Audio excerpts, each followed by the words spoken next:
A nossa conversa agora aqui na Band News FM é com o infectologista Alexandre Naime Barbosa, vice-presidente da Sociedade Brasileira de Infectologia e professor, pesquisador da Unesp, da Faculdade de Medicina do Hospital Universitário. Professor, obrigada por atender a Band News FM e por nos ajudar a entender um pouco sobre esse assunto que vem gerando tantas dúvidas entre os ouvintes, que é a varíola dos macacos. Bem-vindo. Eu que agradeço o convite, prazer estar aqui com vocês da Band News. Professor, queria perguntar ao senhor sobre a reunião que o senhor acompanhou nessa terça-feira da OMS, olhando um pouco para a situação da varíola dos macacos e da disseminação da varíola em diferentes países. O que tem se considerado sobre isso nesse momento? A reunião de ontem da OMS trouxe importantes preocupações que o mundo inteiro tem que focar em relação a monkeypox neste momento ainda de pandemia Covid-19. Ainda que nós tenhamos muita preocupação com o SARS-CoV-2, a monkeypox é uma doença que já foi registrada em mais de 35 países ao redor do mundo, sendo que o epicentro são 3 países da Europa, Inglaterra, Espanha e Portugal. Uma doença que a gente já conhecia, que era endêmica no centro da África, no centro-oeste da África, República do Congo, Gana, o próprio Congo, e que agora tem uma transmissão não endêmica, já não mais nesses países africanos. A transmissão está acontecendo em muitos países da Europa, tem também relatos de transmissão nos Estados Unidos, e isso trouxe uma grande preocupação porque a forma clínica da monkeypox, da varíola dos macacos, está se apresentando bastante diferente do que usualmente acontecia.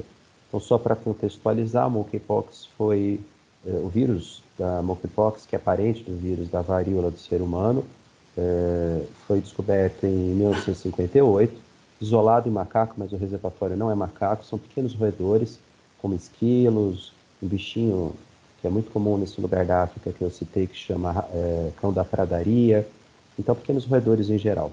E, eventualmente, aconteciam surtos nessas regiões.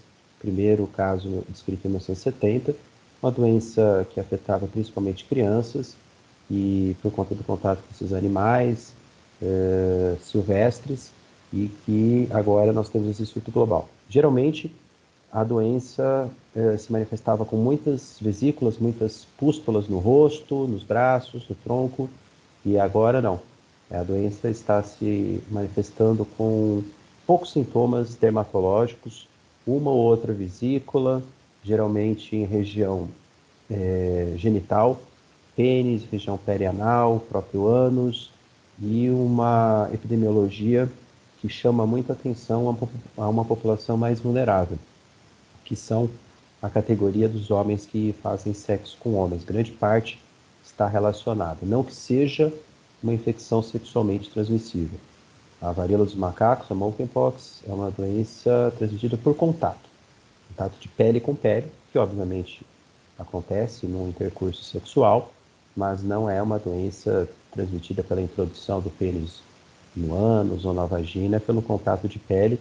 Tem transmissão também por gotículas, quando a pessoa está próxima, muito próxima a outra, e algum grau de transmissão pelo ar, transmissão por aerosol. Não tão importante quanto é o SARS-CoV-2, mas tem também.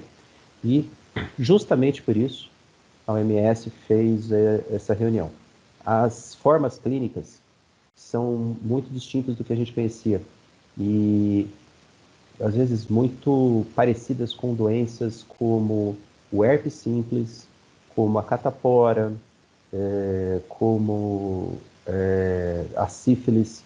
Então, a reunião de ontem foi para dizer o seguinte: nós temos que aumentar a vigilância global, tanto a vigilância epidemiológica quanto laboratorial, porque a doença já não tem mais aquele quadro tão florido, tão fácil de perceber quanto era a monkeypox endógena. Até que os profissionais de saúde estejam preparados, né, para conseguir fazer essa identificação.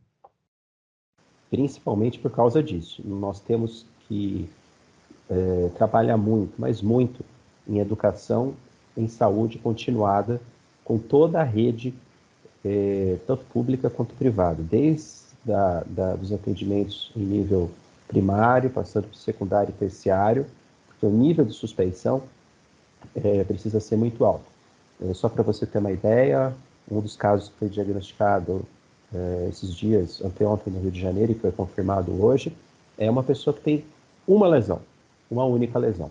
E foi levantada a possibilidade, porque essa pessoa estava em Londres, foi tratada em Londres como se fosse sífilis, e como voltou ao Brasil, acabou procurando o serviço de saúde e foi diagnosticado.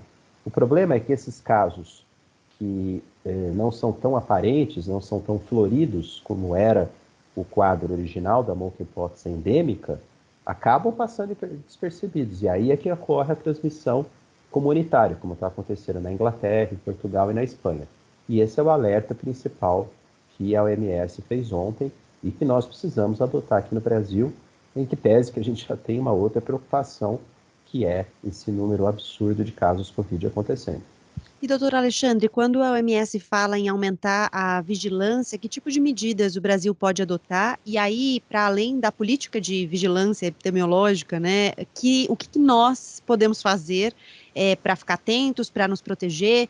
As medidas de proteção que a gente já usa contra a Covid, como máscara, podem ajudar de alguma maneira? O senhor falou de algum nível de transmissão pelo ar ou por gotículas. Quais são as nossas responsabilidades e as responsabilidades das nossas autoridades epidemiológicas nesse momento? Então vamos começar pelas responsabilidades individuais. A principal delas é o indivíduo que começa a exibir sintomas compatíveis. Então a pessoa que começa a ter a monkeypox começa com uma pequena vermelhidão na pele, no local acometido, que depois vai formar uma pústula, uma pequena vesícula, e se forma uma bolha. Então as pessoas que começarem com esse tipo de sintoma têm que procurar atendimento médico, porque nós não sabemos se está ou não está tendo transmissão comunitária da monkeypox, até agora nada indica que tenha, todos os casos são importados, mas devido a essa questão de pouca possibilidade de diagnóstico, pode ser que já haja. Então, esses casos precisam ser investigados, então isso é de responsabilidade individual. Como nos proteger? Não tendo contato com pessoas, ou evitando contato com pessoas que estejam com sintomas de monkeypox, que tenham vesículas, que tenham bolhas na pele.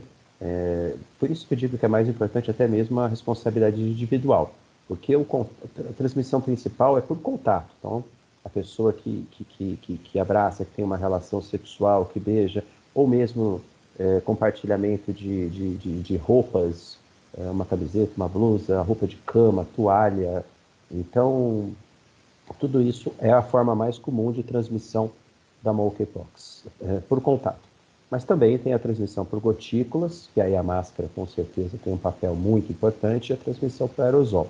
Mas lembrar que a forma mais efetiva de transmissão da varíola dos macacos é por contato direto pele com pele.